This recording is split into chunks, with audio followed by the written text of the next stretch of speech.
And so you've been at the bank now for almost 5 years.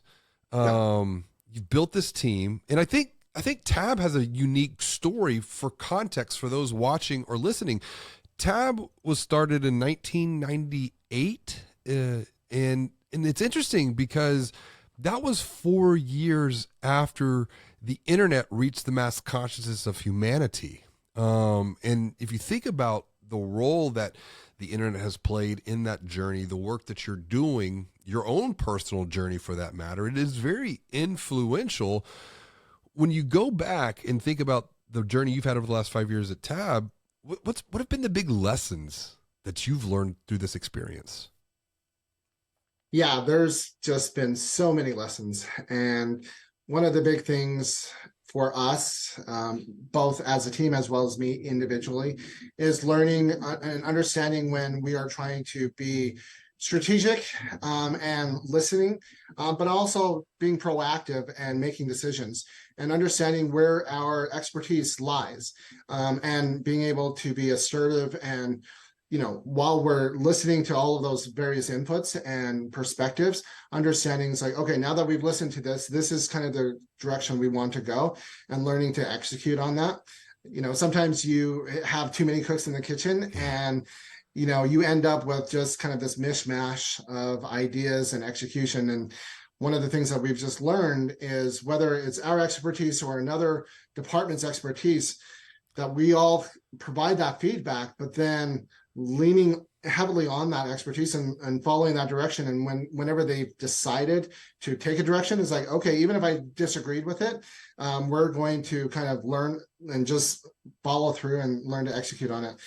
But yeah, with our team, and it's so easy. And I constantly tell my team members about this, like how much easier it is for me to kind of lead a team when we are doing some awesome, crazy work where I'm not spending a lot of my time trying to get them from a bad place to just doing their job, but they're all crazy proactive and doing amazing work. And then it's like, we get to really think about the fun things and strategic things and forward leaning things that are just makes going to work really fun. So it's always great when you have a team that can kind of support that. You've brought up this idea of what I'm writing about in banking on change, exponential growth.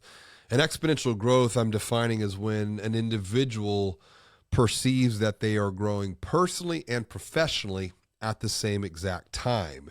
And when you have individuals who have that perception, well, then the team is then now moving towards exponential growth together. And then when teams throughout the organization have that perception that they're growing personally and professionally, well, then the organization is going to do the same. I want to roll this back because you brought this up in what you just shared a couple of times with your team specifically, strategy. I know within financial services, in some organizations, the perception of marketing is not always positive. I even wrote about this in Banking on Digital Growth, that marketing is viewed as a glorified in-house Kinkos there to serve the last-minute demands of others. Marketing is viewed, worst-case scenario, that kids that play with paint and crayons. And there was a Wall Street Journal article that just came out that said the relationship between CMOs and CEOs is continuing to degrade. I want to get your take on this. What have you done to help facilitate the role of marketing at a macro level within the organization, and then also within other areas of the organization, other lines of business? Yeah, that's a great question. And one of the things that I was fortunate enough when I first came on board that we had a CEO who just really understood marketing and the need for marketing and could understand and be like our advocate, as I was first coming on board and trying to learn everything about Tab and our culture and everything here.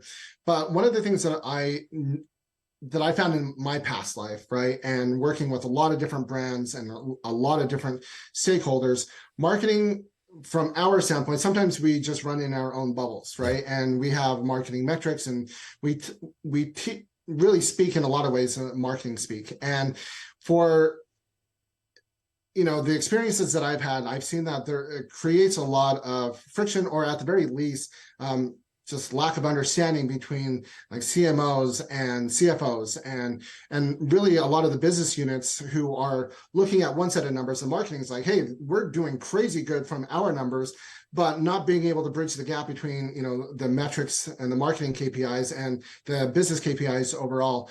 And so when I first came in, and understanding that generally there's that kind of perception, but also at Tab, there was that perception. We just didn't have a lot of great history with that. I knew that was one of my first jobs that I needed to do, is be able to bridge that gap and get out of our marketing bubble and be able to speak towards those metrics that really matter to the C-level and to the board, and being able to draw that connection. And once we were able to do that, initially we had this grand idea of everything that we wanted to do and everything that we needed to change. And the way that we got to where we're at now is we just had to gain wins, right? And we had to prove ourselves. And by connecting the dots, they could see it. They could see, oh, now I understand how these marketing metrics are actually tied to the overall business metrics. Now I'm starting to understand even something as kind of vague and ambiguous as like brand metrics and brand KPI. Understanding it's like, oh, now I'm starting to see the overall lift and how that brings down, kind of down funnel when we're looking at our overall KPIs and conversions. But I think one of the reasons why we have such a clash between business units and marketing is sometimes we kind of get stuck in our own marketing speak, and learning to be able to understand the metrics that matter to them and being able to putting the onus on us as marketers, saying, okay, now I got to reverse engineer and figure out how do I tie our metrics, the things that we're looking at on a day-to-day, to those overall core business KPIs. It's a matter of perspective, and perspective is the sum that I define of context and framing. And marketing views the world from one perspective. Other business lines view the world from a different perspective. And back to your point, it's often a misunderstanding, and that's where to move beyond together as a teams, as organizations, to move beyond the misunderstanding comes down to many times just education to gain another perspective. And I know education is important to you. You do lecture at other universities. Why invest your time to do that? What are you gaining through that experience there? Well, I gain a lot just by connecting and communicating with college students and really bright minds. And again, as you mentioned, perspective and learning how other people are kind of viewing the world. And so for me, it's a way to stay connected to kind of the rising generation, but also the things that matter to them and really the world that they live in, because ultimately as a marketer, I'm in that world as well, right? Like we are going to consumer young millennials and Gen Z, we're going after that demographic. So it's a way for me to kind of keep a foot in that door, but it's also a way for me just to kind of give back, because that's really how I gained where a lot of the knowledge and experience that I learned were from individuals who were just willing to take time and just say, hey, you know what, let me just kind of pull back the curtain a little bit and kind of show you how things actually are. And so that you can start to navigate that world around you. And when I was first starting marketing, med school and the medical field was where I came from. And so a lot of the things that I had to learn, I kind of learned the hard way and just by doing. But when I had great mentors who were just like, hey, let me show you a template. You just run it, just do it exactly as I've kind of shown you. And then as you gain experience in it, then you can start to build upon it. And then you create your own flavor. And one of my great mentors, his name is Dennis Yu, and he was really, really transformational in this, because he kind of showed me, he's like, listen, nobody cooks like necessarily on their own. Like a great chef always copies the recipe initially, right? Because they're just trying to get a feel for it. But then over time, they start to add little things here and there. And then eventually they get to the point where they're just making their own recipes because they have the context and experience to really understand that. And that's really what I'm trying to do with when I'm teaching at college classes, is helping to give a framework by which these students can start to learn and then develop their own framework and their own iterations on how they run their marketing. I like that. We don't do this alone. We're all on a journey together, and we get to pick and choose what we put into our own recipes going forward into the future. Staying on this theme of learning, why in perspective getting and perspective setting, particularly when it comes to the internal positioning of marketing. And it might not be marketing. I think as we're moving further into this age of AI, what we have experienced over the last 30 years from 1994 to today is going to pale in comparison to what we will experience going forward. I've been trying to at least help people see what the potential could be, because we can't gain perspective by looking into the future. We only get it by looking backwards. And if we look backwards, we think of exponentiality. And exponential technologies have transformed the way people shop, the way people buy, the way people connect, the way people communicate. And you're talking millennial demographic, you're talking Gen Z demographic now.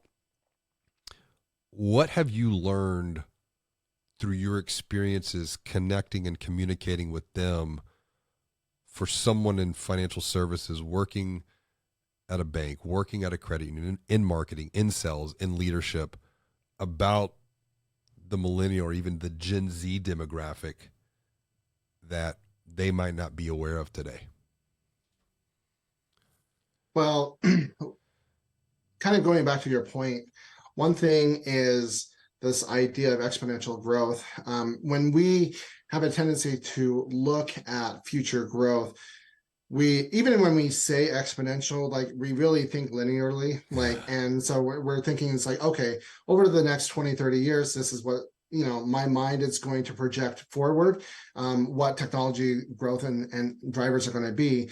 But the reality is that we have certain innovations as they come about. And when they do come about, they come exponentially. And that exponential growth, it's just something that's really, really hard for our minds to wrap around, right? Like it's hard for me as a 41-year-old to exponentially forecast what AI is going to look like in even 5 years, Correct. right? Let alone 10, 20, 30 years.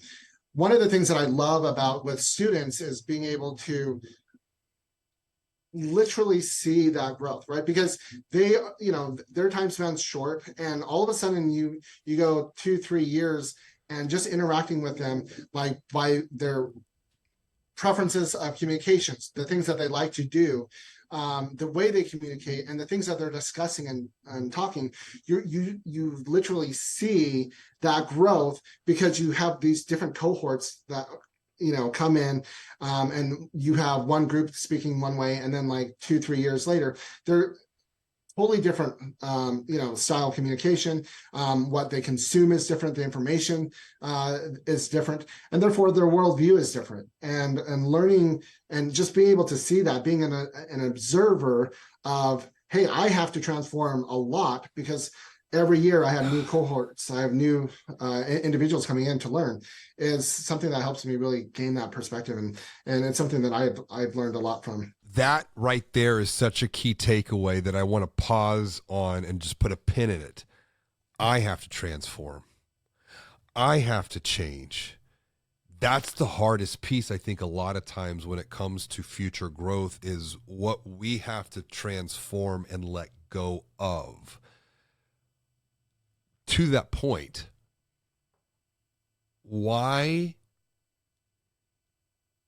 don't leaders invest time in ongoing learning? We did some research around this with Banking on Change, and we found that about 78% of financial brand leaders across organizations, like departmental roles, if you will, invest 1 to 2 hours or less per week in ongoing learning. And I think as quickly as things are transforming, back to your point, you're observing this. You're getting a front row seat within the university level. But why do we fail to invest time in ongoing learning? And as a result, we get stuck, we stop growing, we stop progressing, and our perspective of the world stays the same as what it was 5, 10, 15, 20 years ago, 30 years ago, when the world has continued to move forward and transform. Yeah, I think it's a really good question. And I think there's a lot of different reasons that this happens across the board. But I do think one of the things that, again, kind of going back to a former CEO, his name was Kurt Carews, and he was awesome in terms of being able to really understand the impact that he has as a leader. And he was crazy mindful of even simple emails he was sending out to the other C-suites, or someone else like a VP or an AVP within the bank, because he knew it created chain reactions. He knew that even though it wasn't his intention to, he knew he would create fires because, oh, it's a bank president sending me that I need to work on this. And all of a sudden we get so caught up in doing all of these fire putouts, right? Like we're constantly put out these fires, and we rarely take the time to really step back and just like, what are the most impactful big ideas that I need to be working on today, right? Where's my time? And even though I have a million PowerPoints or decks or reports that I have to do, and I'm going to get to those things, where do I need to spend my time? And for me and my team, we really do, and credit to Tab generally as a whole, with the amount of time that they invest both in our own internal training as well as external training, and allowing us to, and giving us that room of just being able to have window time. It's one of the things that we call it, just being able to, it's like, hey, you know what, even beyond just learning and reading about things, just allowing yourself to look out the window and just like, hey, I'm just going to let my mind wander for 10, 15, 20 minutes and just like let it go where it goes. Because when you think about a lot of your great ideas, they're not while you're in the middle of like busy work, right? They're typically like in the shower, or like when you're in the bathroom, or just wandering around in a walk. And this is where like a lot of these great ideas comes from. So it's like, hey, can we be intentional and create space within our work time to just allow our minds to really think of like these bigger picture, more important things for us to work on. And learning is you just have to prioritize it. And if you prioritize it and you set aside time, then you make it happen. And if you don't, then it doesn't happen. That's one of the 4 seasons for exponential growth. You have a season of learning, thinking, doing, and reviewing. And it's the intentionality to create space and time to invest time in all 4 of those seasons.